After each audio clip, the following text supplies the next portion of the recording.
Welcome home. This is the Irish Roots Cafe, where every day's a holiday and there's always room for one more.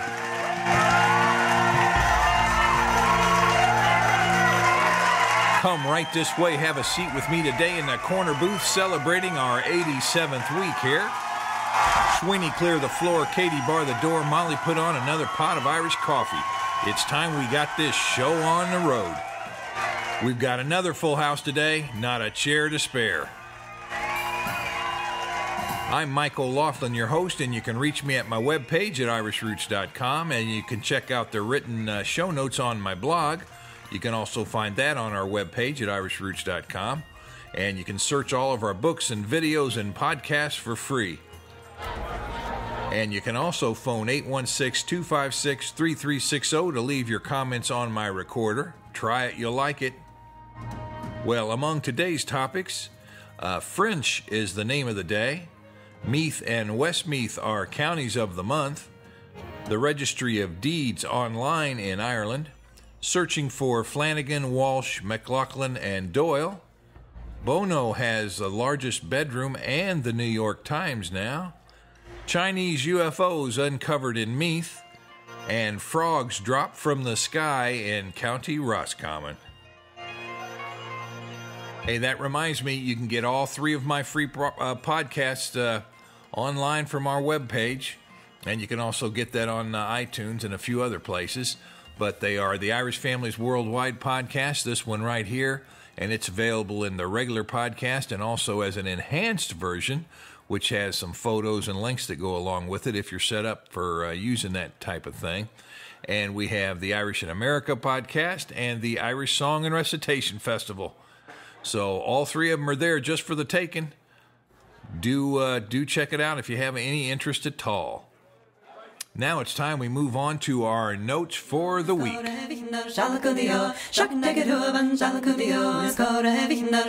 Well, the County Clare Library remains very helpful and responsive to historical inquiries, and they've also got a good genealogy database online. You know, I just wrote to them about the author of the old Irish tune written in the 1800s called Off to Philadelphia, also known as My Name is Paddy Leary. It went something like, my name is Paddy Leary from a spot called Tipperary. The hearts of all the girls I am a-torn in.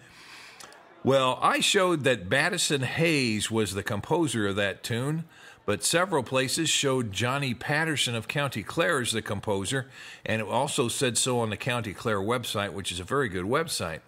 Now, Johnny Patterson is a story unto himself. He was known as the Irish Clown, and boy, his story is really very interesting.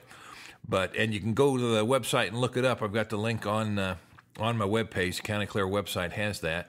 But here's a letter I got back from him asking him which was the true composer, and they said, Dear Mike, thanks for your email to the Clare County Library about Johnny Patterson and the song Off to Philadelphia. And they said they suspect that it's not Johnny Patterson who wrote the song after all, and that the information I had on its authorship was probably correct. And they said that they had a working list of Johnny Patterson's songs, like Barney Hare, Bridget Donahue, Garden Where the Praties Grow, Goodbye Johnny, A Good Roaring Fire, The Hat My Father Wore, The Old Turf Fire, Shake Hands with Your Uncle Dan, and The Stone Outside Dan Murphy's Door. But Off to Philadelphia wasn't among them, was it? They say that they'll amend their entry on Johnny Patterson and in their Clare People section and fix it all up right, so that's really great. And they said, thanks for bringing this query to our attention. Best wishes, Peter Byrne, the Clare County Library. Our thanks to the Clare County Library for taking care of that so quickly. You know, a lot of times online you can send off an email, ask a question, and never get an answer, but they sure are on the ball. Number 2, DNA studies we all know confirm that Murphy and Kelly are the two most numerous Irish names. And Sullivan's in there real close. I wonder if they ever get up there into 1 or 2. But we also know that there's several unrelated families of both of those names that were founded in Ireland. And I recently read a DNA report saying that they had over 100 different original Murphy or Kelly families in Ireland. And, I thought about that, and I'm not quite so sure of that. That might be an exaggeration. Because, many a man took on the name of Murphy or Kelly at will. Sometimes to escape the law, sometimes to escape the government, and sometimes just for a bit of fun. And they were not Murphys or Kellys at all, so you've got a lot of Murphys and Kellys hiding out there, and they're really somebody else. Just a little thought. Number 3, the 1821 census for the parish of Fork Hill, County Armagh is online. I've got a link to that on the webpage, and they are some very rare fragments of the 1821 census of Ireland, which, of course, most of does not survive at all. But I thought you might be interested in that if you're looking around County Armagh. And lastly, we've got a note here. For several years, I've been warming up the small crowd here in the evening with an old tune or two from the 1800s that were very popular with the Irish way back when. And then after I'm finished, the real musicians come out with more modern fare on many days. And I've been forced to agree to have those recordings of my little introductions released on the website soon. All in good fun, And it might be fun for you, too, if you're interested in the greatest hits of Ireland from the 1800s or of the Irish Americans from the 1800s, sung by an amateur historian, much like myself. Well, now it's time we move on to the Book of the Month. Well, today we're going to look at County Meath and Westmeath on the blog, on the webpage. You can click in on that and take a look. And or if you're listening to the enhanced version, I'll try to put that link up there on there so you can just click right on the little photo and get some help with County Meath and Westmeath genealogy. They're not the most populated counties now, are they? But, if we take a look at the map of the Four Masters by Connellan, that's in the Annals of Ireland by the Four Masters, the one we printed up in 2003, we can find a lot of names there. I'll list them all on the blog, but since there's so many of them, I think there's over 100 here. We'll just read a few off as they pass through the old eyeballs here. County Meath families like Barnwall or Debath or Dowdall, Fitzeustace, Marward, McGrain, Nangle, Netterville, Fenelon, now there's a good one, Fox, Gogarty, Halligan, Hart, Hay, Kelly, Kendellen, McLaughlin, Reagan, Riley, Scully, Trainer, Pheepo, that's P-H-E-P-O-E, and you could also put a B in there at the end instead of that P, and Plunkett. And then if you look at neighboring County Westmeath, you'll find names like Dease and Fagan and DeLacy and De Lamar. And boy, that's a good name. You can drop that D and it just becomes Lamar, or it could just become Mar. And then some people might even shorten that Mar up to Mares, and you've really got a mess then trying to figure out what your real name was. But that's what we're here for, to figure that kind of thing out. What else do they have there in Westmeath? I'll just scan this. Oh, some Coffees and some Corrigans, O'Fox and O'Fay, and of course Oceanoc, which of course is sort of like the Irish language for the word fox. So a lot of those Oceanocs got translated into the English-sounded name of fox. And of course names like Pettit and Tollard and Tuit and Diverden, and that's about all we can carry here. But if you're interested in that list of names, I've got it on the website. You can take a look. There's a bunch of them. And coming up later in this episode, we're going to have that UFO photograph in County Meath identified, we think, by a wedding party nonetheless. But now it's time to raise our eyes skyward, give thanks, and ask for help. Here are today's Magnificent Seven. New member Susan Barrett of Burnaby, Canada, searching for Flanagan, French, McLaughlin, and Doyle is number 1. Number 2, new member Adrian Gillespie of South Yorkshire, UK, looking for the family related to Thomas and Margaret Walsh of Ballymote and Tuam in County Galway. Number 3, John Sanders of Brentwood, Tennessee. Your Milesian families has shipped. Dana Cochran of Saskatchewan in Canada, Your Surnames of Ireland book has shipped. Number 5, Mrs. Alcorn of Marsden, Australia, Your Genealogy and Family History of Kings and Queens County, Ireland has shipped. Javier Pedrosa of Pontevedra, Spain, Your Irish Book of Arms has shipped to your gift recipient. And Mary Caffrey of Westford, Massachusetts, Your County Cavan Genealogy book has shipped. That does it for the Magnificent Seven today.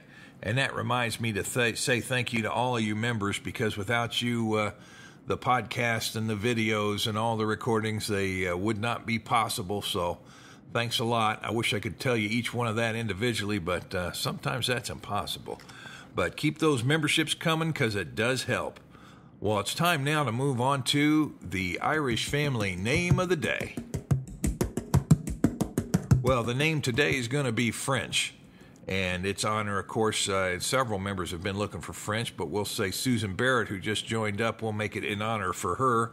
And she's looking for, like we said before, for information on French and a few other families. And perhaps the most common name in some of these history books for French is spelling it with 2 F's at the beginning, like French is F-R-E-N-C-H. Well, in the old days, just to be fancy, I think, they put that double F in front, so it's F-F-R-E-N-C-H. And that doesn't mean you stuttered when you said it. It was just the way they did it. I'm not exactly sure why. And that's part of Variant Spelling Group number 652 from the Master Guide to the Various Spellings of Irish Family Names. We've got a link to that book on the blog if you're interested. And, well, let's move right on to the history of the name. Well, you know, we'll have a fuller listing on the blog, but I'll just make a few notes here. In Keating's history, we found the family in the 12th and 13th centuries, and they were English and Welsh origins, apparently, and they were settled in the town of Galway and other parts around there. And they're given as one of the main families who did that, and they even have the honor of being known as one of the 14 tribes of Galway. And I did a pretty good job on them in my Families of County Galway book. I mean, on all 14 tribes, I looked up what I could, considering the resources I had. And probably the most famous family of the name arrived first in England, and they came from France with William the Conqueror, and thus many of those came into Ireland. And Theophilus de French is given to be the founder of that family. And that very same family also settled later in County Wexford, and they had branches in the 15th century in Galway and then Roscommon, and they became known in Roscommon as the Frenches of French Park, and they used that double F. And there are on record from the early 1600s anyway, right there. And I think that'll be enough for today on the French family history. There's a little more on the blog and a little more in the Irish Families book, the Book of Irish Families Great and Small, if you're interested, along with a lot of other families. Now we'll take a quick look at Irish family coats of arms. What are we going to find in the Irish Book of Arms for the French family? Well, we have 4 documented illustrations of the French family coats of arms in black and white, and one for Frederick French in 1806. And then we have 3 more, one for French of County Roscommon, and one for French of County Cork, and one for French Brewster, that's French with a dash in there, Brewster, of Clonanartmore, and those last 2 were quartered. That means it wasn't just one little pictured area in that coat of arms. There's like a cross drawn through the middle, and you have 4 separate sections. And that usually means that either it's an older coat of arms that have been combined, or like maybe a maternal and fraternal coat of arms were combined there. If you got married to another noble person who had a coat of arms, you'd combine them into one, sometimes. At least that's my understanding. Well, let's move on to the last thing for the name, and that's the free master index search. If you go to that free index search on our webpage, you'll find, if you type in the last name and click the button, you'll find 85 references to the French family, and that includes the King James Irish Army list, the families of County Kerry, Milesian families of Ireland, it's in that book too, the 1659 Census of Ireland, of course, Families of County Galway, yeah, they've got to be in there. And Captain Charles French, his obituary was in volume 16 of the Journal of the American Irish Historical Society, if you think you might be descended from that line. And, the seventh example we'll take is several were also found in our other genealogy book for County Galway, the County Galway Genealogy and Family History Notes book. Well, I think now we're going to move right along to, and what's it time for? It's time for the website of the week. Well, we're going to have a link on our blog this week to the Registry of Deeds, and of course they're on Henrietta Street right there in Dublin, and you can find them at www.landregistry.ie, and they tell you right there on the website. I put some more information on the blog, but to make it short, the Registry of Deeds was established in 1707 to provide a system of voluntary registration. You might ask, well, why would you want to register? Well, if there was a battle over land ownership, registered deeds proved more valuable and more legally correct than the others. So if you like to keep your land, you might want to register it. And we also see that the registration of title system was operated by the Land Registry since 1892. That's another little division they have going there. Well, let's move on now to the curious news and notes for today. Well, what have we found this time of year? We found the village of Virginia, and that's in County Cavan, Ireland. They just held its second annual pumpkin festival, which draws folks from all over Europe. And they turn out all the lights in the town. It's a big blackout. And they've got a pumpkin lighting ceremony and then a street festival, including fire eaters and exotic dancers and the choosing of a king and queen pumpkin for the year. And if I don't start watching my waistline, I'm going to be a king pumpkin for sure. And they also give 3,000 euro cash prize away for the largest pumpkin. So that must be quite an event. I think, what was it? It's the second annual, and they come from all over Europe in there. So that would be a fun thing to do in County Cavan. And let me see. Number 2, the New York Times, which, of course, has fallen upon hard times financially of late, like so many other institutions. And they've asked Bono of U2, the band U2, notoriety, to write a column next year. And we don't have all the details, but it looks like it's in the works. And then we also saw a news story on Bono where they say that he's building the biggest bedroom in Ireland, which overlooks Dublin Bay. Well, more power to him, I tell you. Number 3. There's so much congestion, building projects, and traffic in Dublin these days, they're talking of banning all the through traffic into the center of Dublin City. Boy, and if you've ever walked there in the Dublin City Center, it is so crowded. Those lights change, and it's just a mass of humanity drags you across the street. You better move fast and in step, or you're going to get run over. All part of the development of society, I guess. Number 4. Now, originally it was the homes to the O'Briens, and Drummelon Castle in County Clare has been named the Hotel of the Year. And it's located right close to Shannon Airport there in Clare. Many of us have flown into Shannon, that's for sure. And many world leaders have stayed there, including George W. Bush and Bill Clinton, to say nothing of John Travolta, who is also a leader of types. There's more about that in the Irish Independent online. You can look that up if you want to see. And what do we have here? Well, number 5. It seems that a slew of frogs, or would it be a group of frogs? Well, if I was a boy and this would have happened to me, I would have come running down the road or into the house and saying, hey, there's a bunch of frogs in the road and they're dead, and some of them are frozen like ice cubes. And that's what happened on the road from Athlone to Roscommon recently.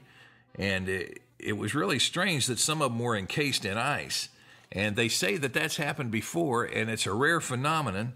But occasionally frogs can be swept up by the winds into a higher atmosphere, and then they come back down with the rains after having been frozen up there so high. Now that's really one for the books. I guess what else could have happened? Well, I guess there could have been a fresh bait shop that was freezing some frogs for bait, and they transferred them, and the truck hit a bump, and the frogs fell out of the truck and thawed out there until that old fella came along and discovered them.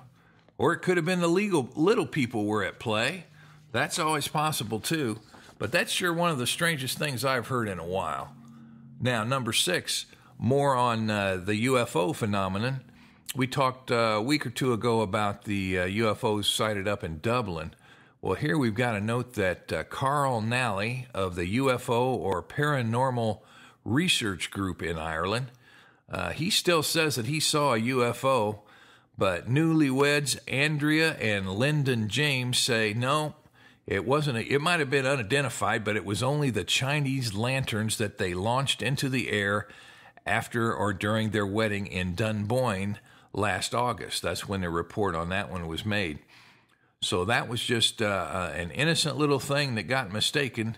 So Mr. Nally, he's still holding on to the fact that it was a UFO and maybe of extraterrestrial origins, but it sounds like that must have just been some Chinese lanterns.